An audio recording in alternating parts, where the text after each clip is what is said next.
Innal hamdalillah nahmaduhu wa nasta'inuhu wa nastaghfiruh wa na'udzu billahi min syururi anfusina wa min sayyiati a'malina may yahdihillahu fala mudhillalah wa may yudlil fala hadiyalah. Asyhadu an la ilaha illallah wahdahu la syarikalah wa asyhadu anna Muhammadan abduhu wa rasuluhu la nabiyya ba'dah. Allahumma salli wa sallim ala nabiyyina Muhammadin wa ala alihi wa ashabihi wa man tabi'ahum bi ihsanin ila yaumiddin, amma ba'du. Alhamdulillah, jamaah yang dimuliakan oleh Allah Subhanahu wa taala, tiada bosan dan jemunya kita untuk senantiasa memanjatkan rasa syukur kita atas limpahan nikmat, limpahan karunia yang Allah Subhanahu wa taala limpahkan kepada kita. Begitu banyak nikmat-nikmat Allah yang Allah karuniakan kepada kita, walau tak kadang sikap kita sebagai manusia amat sedikit yang mau bersyukur. Allah menyebutkan di dalam Al-Quran, qalilam ma tashkurun, sedikit manusia yang mau bersyukur atas nikmat Allah tersebut. Mudah-mudahan kita digolongkan termasuk yang sedikit tersebut yang mau bersyukur tersebut. Salawat dan salam semoga senantiasa dilimpah curahkan kepada Nabi kita, Nabi Muhammad sallallahu alaihi wasallam, keluarga, sahabat dan pengikut-pengikut beliau, umat-umat beliau yang tetap istiqamah, dan semoga kita termasuk di antara umat beliau yang mendapatkan karunia istiqamah tersebut. Jamaah yang dimuliakan oleh Allah Subhanahu wa taala, malam ini kita melanjutkan pembahasan kita di dalam pembahasan mengenai tauhid atau mengenai tentang akidah. Kalau jika sebelumnya kita sudah membahas pada bab yang pertama di dalam kitab tauhid ini, yakni seputar sebab-sebab penyimpangan akidah dan bagaimana solusinya. Nah, kita masuk bab yang kedua, yakni tentang makna tauhid dan macam-macamnya atau penjelasan-penjelasannya. Nah, jamaah yang dimuliakan oleh Allah Subhanahu wa taala, perlu kita pahami dulu bahwa tauhid itu adalah kewajiban kita yang pertama kali Allah bebankan kepada kita. Atau dengan kata lain, kewajiban kita yang paling utama adalah bertauhid, mengesahkan Allah Subhanahu wa taala. Oleh sebab itu Allah menegaskan di dalam surah ke-47, surah Muhammad ayat yang ke-19, di situ dikatakan fa'lam annahu la ilaha illallah. Maka ketahuilah, maka pelajarilah oleh kalian. Apa yang mesti dipelajari? Tentang la ilaha illallah, bahwasanya tidak ada Tuhan yang berhak untuk disembah melainkan Allah. Ini kewajiban pertama. Kalau kita mengetahui ada hadis riwayat Ibnu Majah itu, talabul ilmi faidatun ala kulli muslim. Menuntut ilmu itu wajib bagi setiap muslim. Ya, jadi hukum menuntut ilmu itu wajib. Pertanyaannya, ilmu apa yang wajib? Bukankah ilmu itu sangat luas sekali? Bukankah ilmu itu sangat banyak cabangnya? Maka yang pertama kali ilmu yang wajib untuk kita pelajari itu adalah ilmu tentang tauhid, tentang la ilaha illallah, tentang memahami bahwasanya tidak ada Tuhan yang berhak disembah melainkan Allah. Jadi kewajiban kita pertama adalah tauhid. Dan tauhid ini adalah juga yang diwajibkan kita untuk menutup kehidupan kita dengan tauhid. Sebab tanpa tauhid hidup kita sia-sia. Maka oleh sebab itu di dalam hadis riwayat Imam Muslim, Nabi kemudian bersabda, "Man mata wa huwa ya'lamu annahu la ilaha illallah dakhalal jannah." Barang siapa yang meninggal sedangkan dia mengetahui, sedangkan dia mengilmui bahwasanya tidak ada Tuhan yang berhak untuk disembah melainkan Allah, dakhalal jannah, dia akan masuk surga. Dengan kata lain, yang bisa masuk surga itu adalah mereka yang menutup kehidupannya dengan tauhid. Artinya kalau dia mati dalam keadaan menyekutukan Allah, maka tidak akan masuk surga. Makanya berupaya juga kalimat la ilaha illallah inilah, kalimat tauhid inilah yang kelak menjadi akhir dari ucapan kita. Makanya Nabi memerintahkan kepada kita, lakinu mautakum la ilaha illallah. Kata Nabi, bimbinglah, talkinkanlah terhadap orang yang menjelang meninggal, la ilaha illallah. Jadi kalau ada kita mendapati saudara kita muslim, kerabat kita yang muslim, kita melihat tanda-tanda kematian padanya, kita diperintahkan untuk membimbing, untuk supaya dia bisa mengucapkan la ilaha illallah. Ini betapa pentingnya la ilaha illallah ini. Sesuatu yang kita hidup dengannya, sesuatu yang kita mati dengannya. Maka alangkah naifnya kita kalau seandainya kalimat tauhid yang begitu mulia itu kita tidak memahami. Nah, maka jamaah yang dimuliakan oleh Allah Subhanahu wa taala, oleh sebab itu penting bagi kita untuk memahami pembahasan tentang tauhid ini. Nah, jamaah yang dimuliakan oleh Allah Subhanahu wa taala, yang perlu kita jelaskan juga pada hal yang pertama adalah tauhid ini bagian atau sesungguhnya makna penting dari keimanan kita kepada Allah Subhanahu wa taala. Kalau kita bicara tentang rukun iman, kan Nabi ditanya oleh malaikat Jibril, fa akhbirni anil iman, beritahu kepadaku tentang apa itu iman. Kemudian Nabi SAW menjawab, antu'mina billahi wa malaikatihi wa kutubihi wa usulihi wal yaumil akhir wa tu'mina bil qada'i khairihi wa sab'ihi. Kata Nabi, iman itu adalah satu, engkau beriman kepada Allah. Dua, engkau beriman kepada malaikat-malaikatnya. Ketiga, iman kepada kitab-kitabnya. Keempat, beriman kepada rasul-rasulnya. Yang kelima, beriman kepada hari kiamat. Yang keenam, beriman kepada takdir, ketetapan Allah yang baik maupun yang buruk. Ini yang kemudian kita kenal dengan istilah rukun iman. Nah, rukun iman yang pertama itu adalah iman kepada Allah. Dan ini menentukan, karena tidak mungkin kita bisa beriman kepada malaikat, beriman kepada kitab, beriman kepada rasul kalau kita tidak beriman kepada Allah. Dan apa makna iman kepada Allah Subhanahu wa taala itu? Makna iman kepada Allah Subhanahu wa taala itu bukan semata-mata percaya kepada Allah. Ya, kita ulang kalimatnya, iman kepada Allah itu bukan semata-mata percaya kepada Allah, percaya adanya Allah.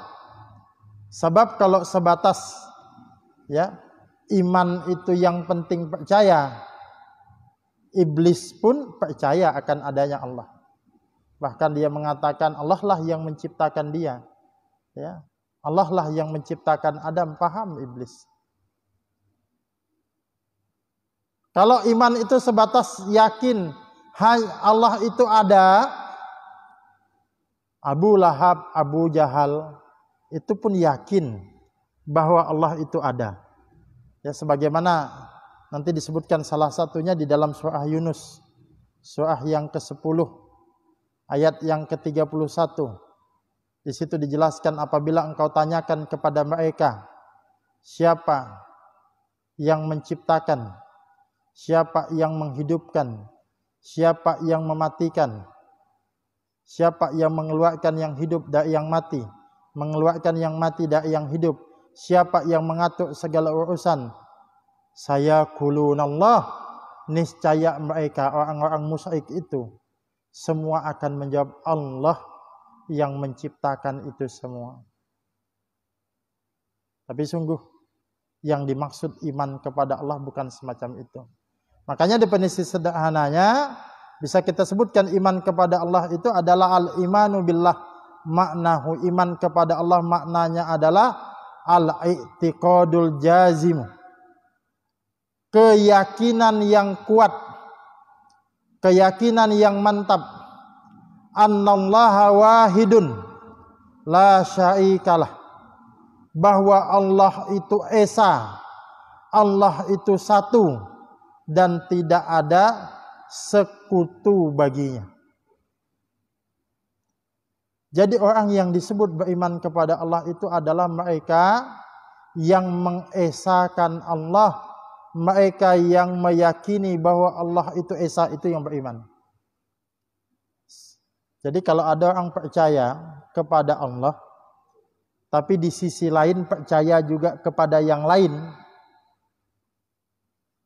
percaya kepada Tuhan-Tuhan yang lain, itu namanya bukan tauhid, itu namanya syirik. Dan perlu juga kita jelaskan bahwa syirik itu bukan berarti orang yang tidak percaya kepada Allah, bukan. Syirik itu adalah orang yang percaya kepada Allah, tapi di sisi lain dia juga percaya kepada yang lain. Tadi seperti kita jelaskan bagaimana kaum musyrikin di zaman Nabi, Abu Jahal, Abu Lahab dan yang lainnya, ya. Itu ketika ditanya siapa yang menciptakan, dia jawab Allah. Tapi begitu dia beribadah, yang dia sembah berhala-berhalanya, Lata, Uzza. Nah, dia percaya kepada Allah, tapi mengambil juga sesembahan-sesembahan yang lain. Itu yang disebut syirik. Jadi jangan dianggap bahwa orang yang syirik itu sama sekali tidak percaya kepada Allah. Artinya orang yang percaya kepada Allah tapi masih percaya kepada yang lain itu juga disebut musyrik atau orang yang melakukan perbuatan kesyirikan. Makanya kalau ada orang kemudian berkata atau kita ingatkan, ya, Pak, tidak boleh ada atau dukun itu tidak boleh, itu haram perdukunan itu.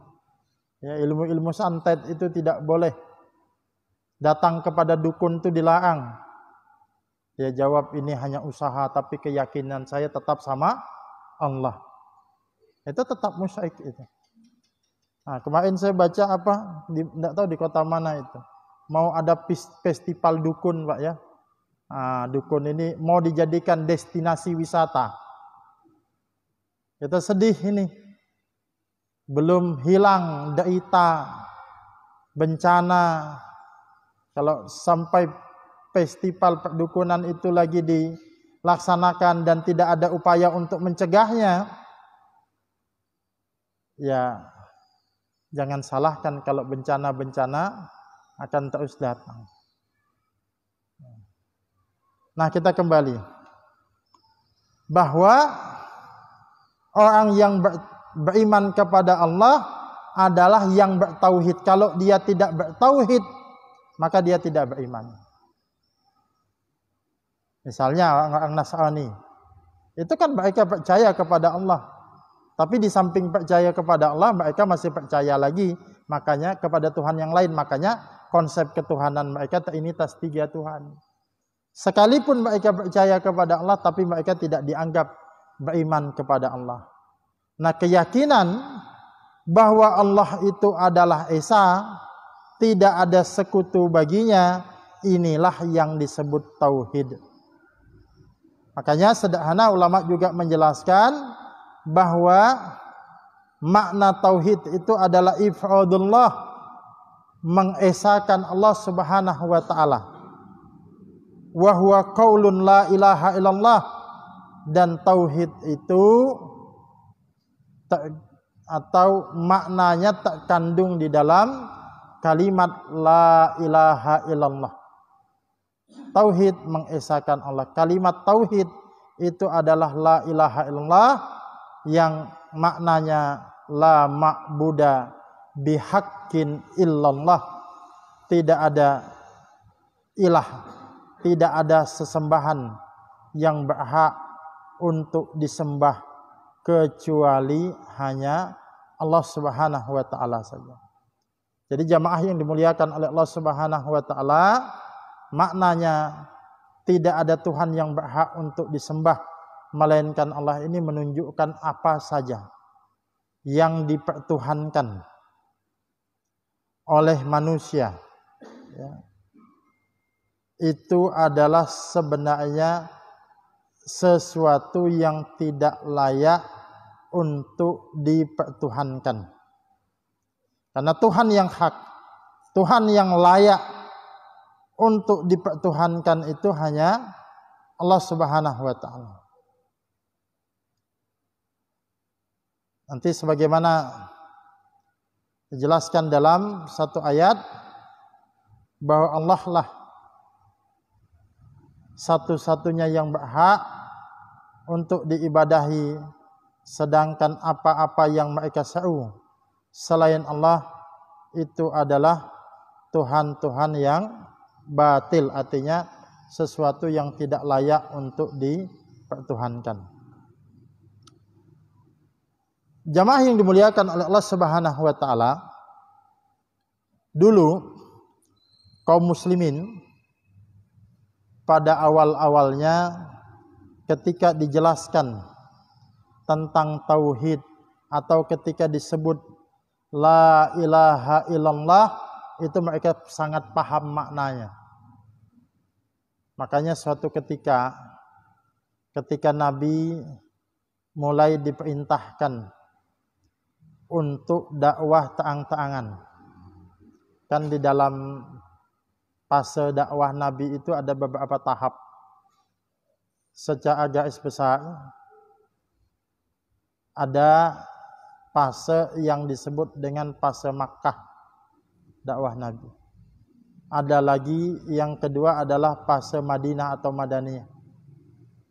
Fase Makkah ini adalah fase dakwah sebelum Nabi hijrah ke Madinah, artinya masih menetap di Mekah. Fase Madinah itu setelah, atau periode Madinah itu setelah Nabi hijrah ke Madinah.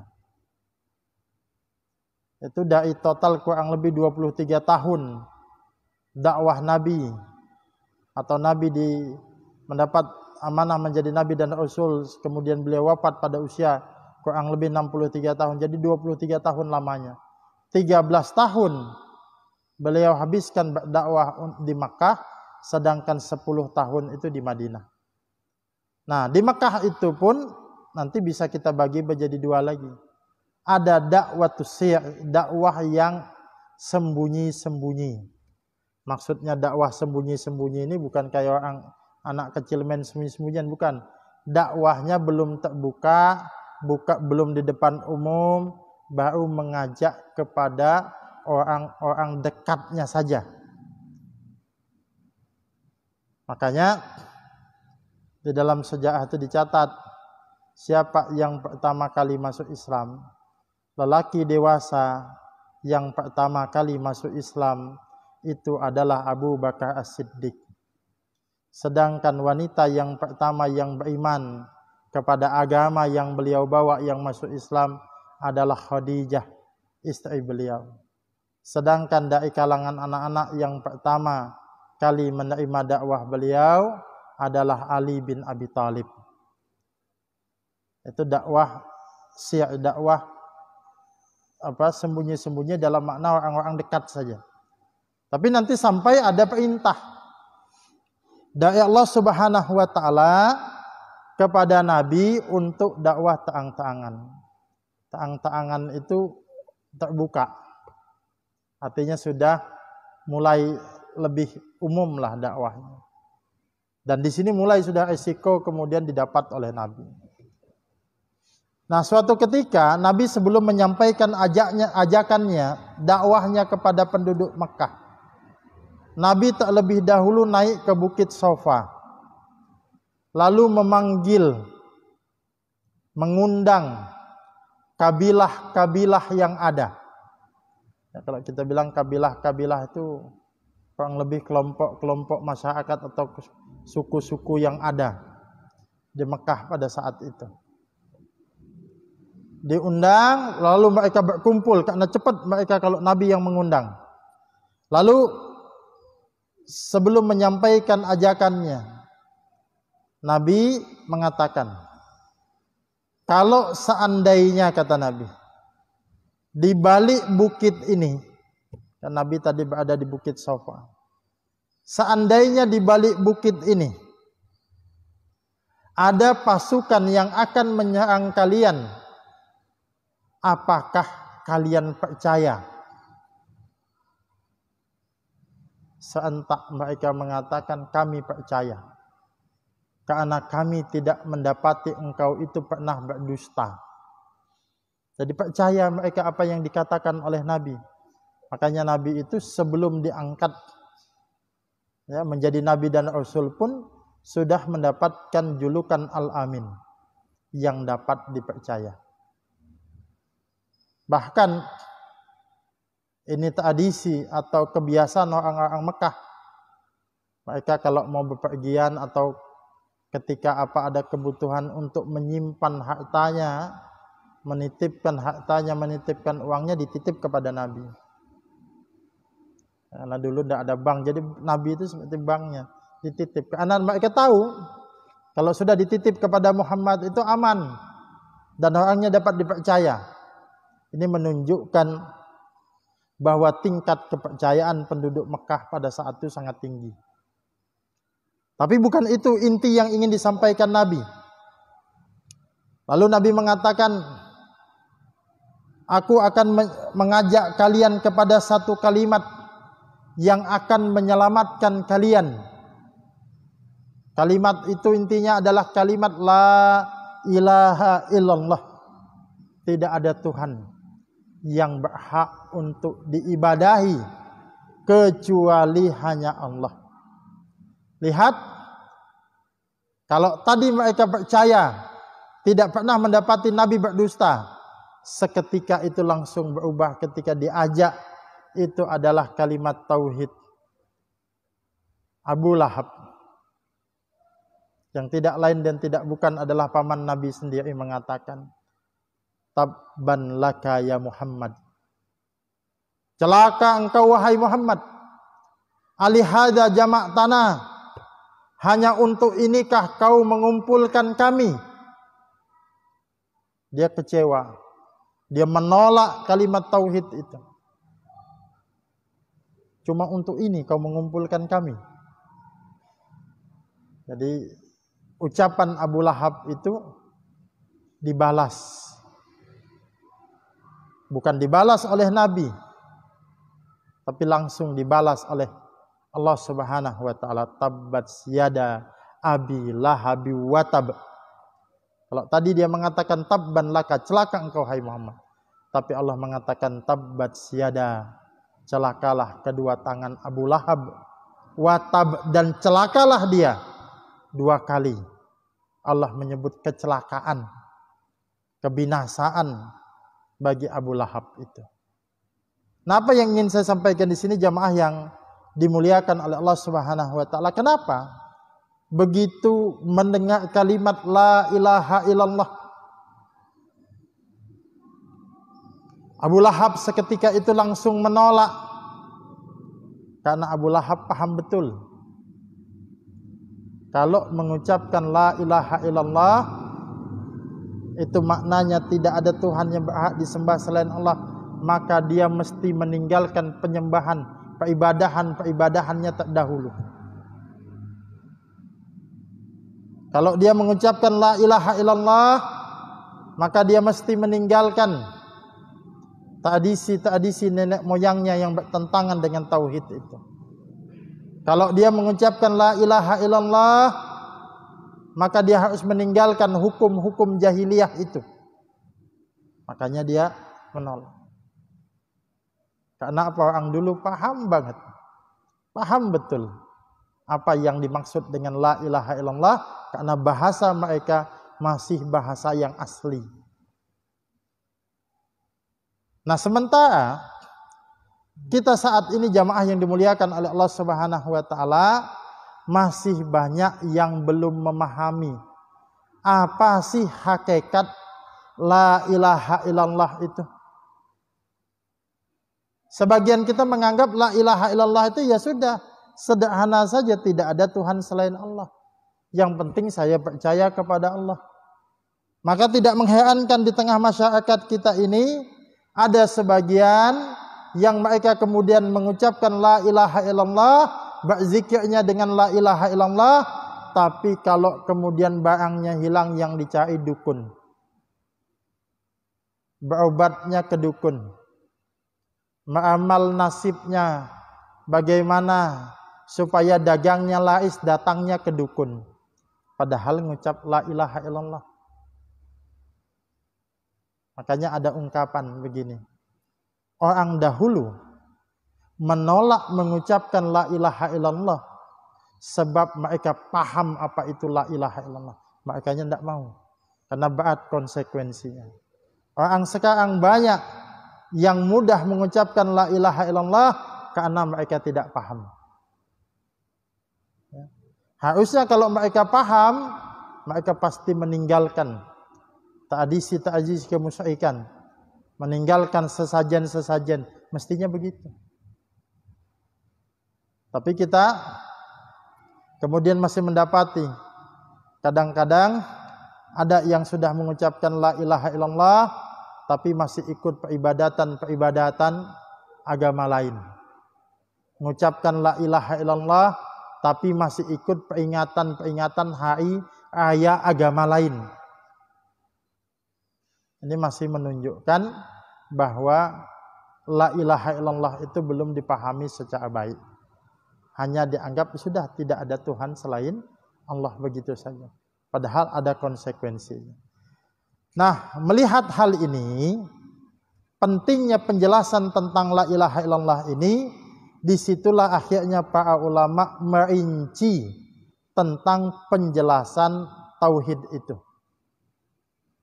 Akhirnya mereka membagi penjelasan tauhid itu ke dalam 3 bab atau 3 penjelasan. Di zaman Nabi memang ini tidak ada, karena orang begitu disebut la ilaha illallah sudah paham. Tapi karena banyak yang tidak paham, dia rinci. Sama lah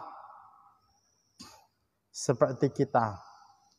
Kalau dulu di zaman Nabi tidak ada ilmu yang namanya ilmu tajwid. Ini kalau ketemu ini nama hukumnya ikhfa. Ini kalau ketemu ini hukumnya izhar. Tidak ada ilmu itu. Tapi mereka semua cara membacanya benar. Nah, karena semakin ke sini banyak yang tidak paham, lalu oleh para ulama dirumuskan ilmu itu. Oh begini, dibuat kaidah-kaidah supaya apa? Untuk memudahkan. Sama orang dulu pakai apa bahasa Arab itu, tulisan dulu di zaman Nabi, jangankan harokatnya, titik atas titik bawah itu pun tidak ada.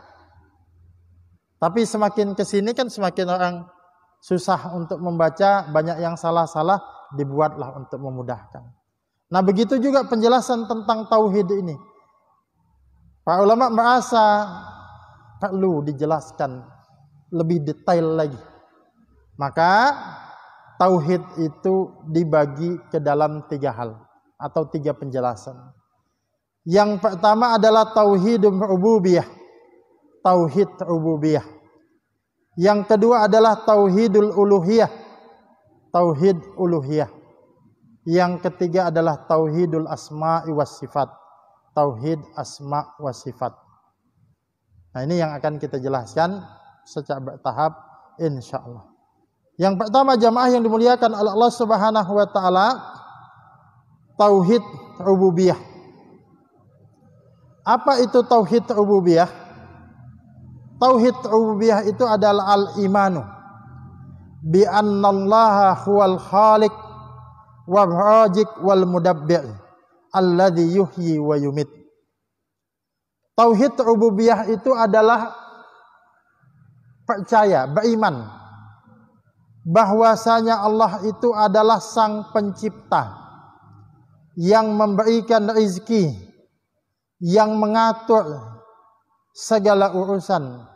Dialah yang menghidupkan dan mematikan. Ini yang disebut dengan tauhid rububiyah. Kalau kita percaya Allah itu pencipta, Allah itu pemberi rezeki, Allah itu pengatur, dialah yang menghidupkan dan mematikan, itu namanya tauhid rububiyah. Jadi keyakinan kita Allah dengan segala kemahakuasaannya. Nah, ada lagi yang kedua, yakni tauhid uluhiyah. Apa tauhid uluhiyah itu? Al-imanu bi annallaha subhanahu wa ta'ala huwal mustahiqqu lil ibadati wahdah. Keimanan bahwasanya Allah itu dialah yang berhak untuk diibadahi satu-satunya. Allah saja yang berhak untuk diibadahi. Jadi begini, ada kalanya orang percaya Allah itu pencipta, tapi dia tidak mau beribadah kepada Allah. Yang namanya tauhid itu tidak cukup hanya tauhid rububiyah saja. Saya percaya Allah pencipta, saya percaya Allah sebagai pemberi rezeki, saya percaya Allah itu yang mengatur alam semesta ini. Tidak cukup. Sebab saya katakan tadi, kalau semata-mata tauhid itu dianggap yang penting, percaya Allah sebagai pencipta, di dalam banyak ayat disebutkan bahwa kaum musyrikin pun itu mempercayai bahwa Allah itu sebagai pencipta. Nah, sebagaimana misalnya dalam surah Al-A'raf ayat yang ke-54. Di situ dikatakan sesungguhnya Tuhan kamu ialah Allah yang telah menciptakan langit dan bumi dalam 6 masa. Lalu dia bersemayam di atas arsy.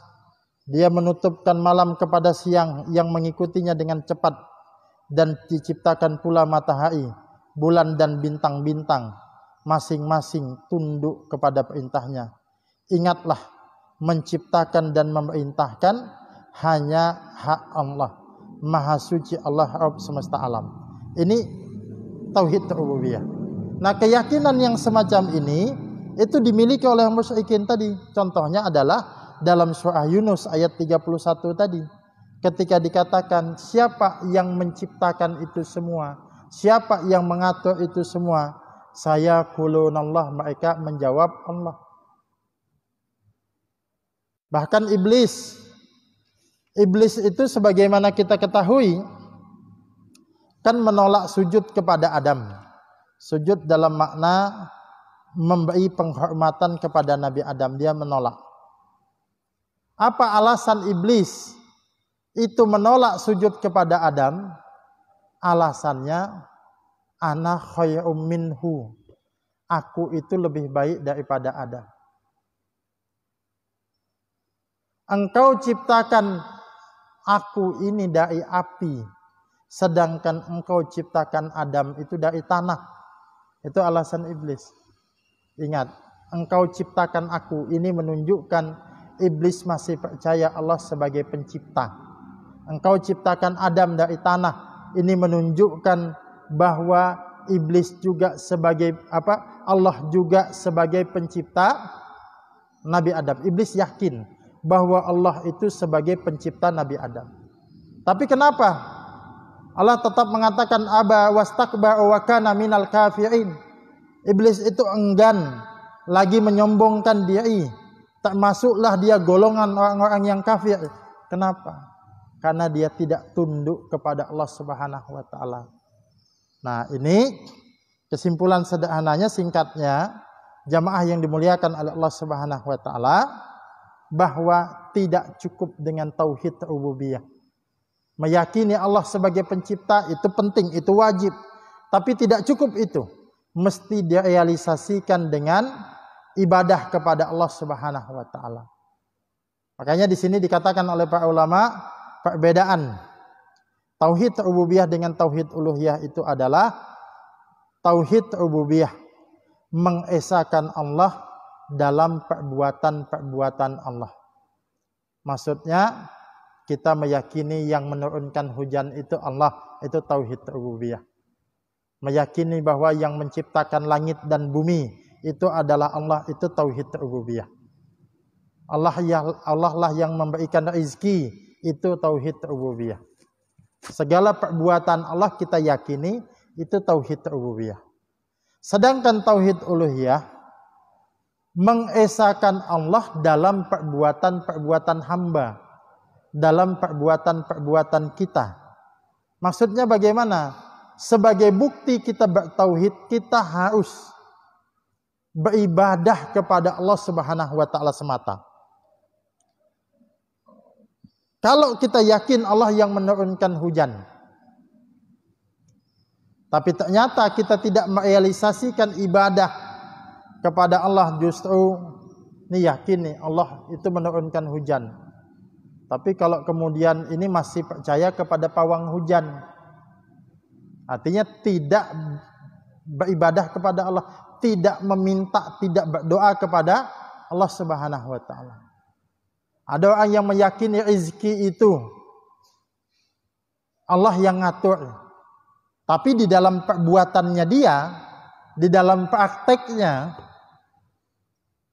itu ya dia kalau mau dagang cari penglaris. Nah, itu bertentangan dia dengan tauhid. Jadi secara mudah juga saya katakan begini. Tauhid rububiyah itu tauhid dalam keyakinan. Sedangkan tauhid uluhiyah itu tauhid di dalam praktek ibadah. Nah, jadi kita bisa dikatakan bertauhid itu tidak cukup hanya meyakini saja. Ya. Kalau kita sebatas meyakini, mempercayai. Tadi kita katakan orang musyrikin yang di Mekah dulu. Iblis pun itu percaya, itu yakin. Tapi yang membedakan ahli tauhid dengan kaum musyrikin itu adalah di dalam realisasi praktek ibadahnya. Orang musyrikin itu mereka percaya kepada Allah, tapi praktek ibadahnya kepada selain Allah.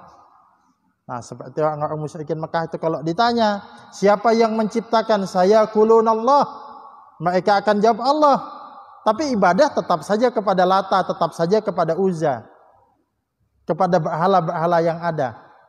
Nah, kan beda. Ngomongnya yakin, tapi prakteknya lain.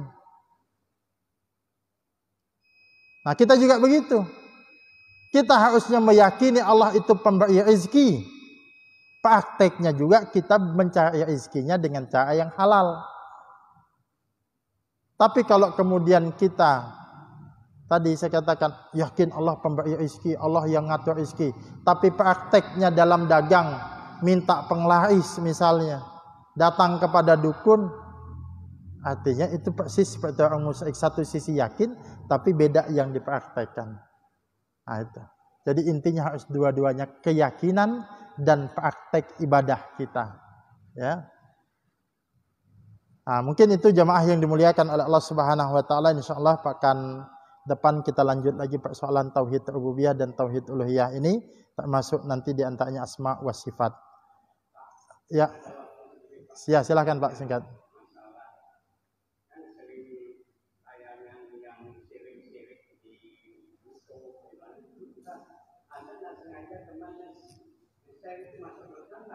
Ya, tak gantung.